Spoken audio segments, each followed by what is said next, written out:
elections. AGOA does not have the heft that it ought to have, and especially because if you take AGOA away from a country that was making significant money from its cash crops, for example.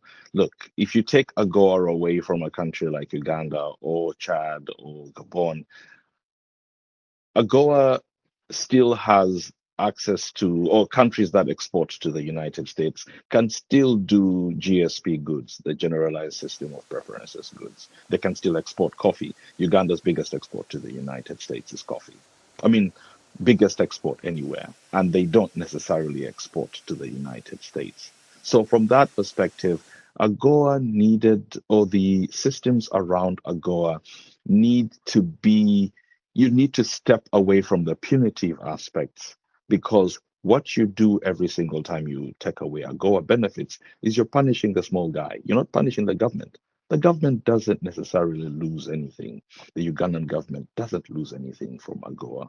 The Ugandan government or the Gabonese government, all these things are grappling with very serious things where the United States should not be intervening.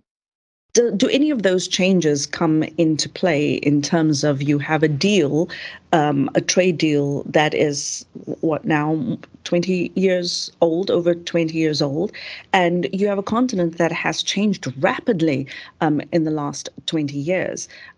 Is AGOA fit for the times? Something is happening in the Democratic Republic of Congo. There are fundamental elections that are going to happen. Congo is a huge country that has had peaceful elections. They were challenged, but they have another chance for these elections to be fundamental.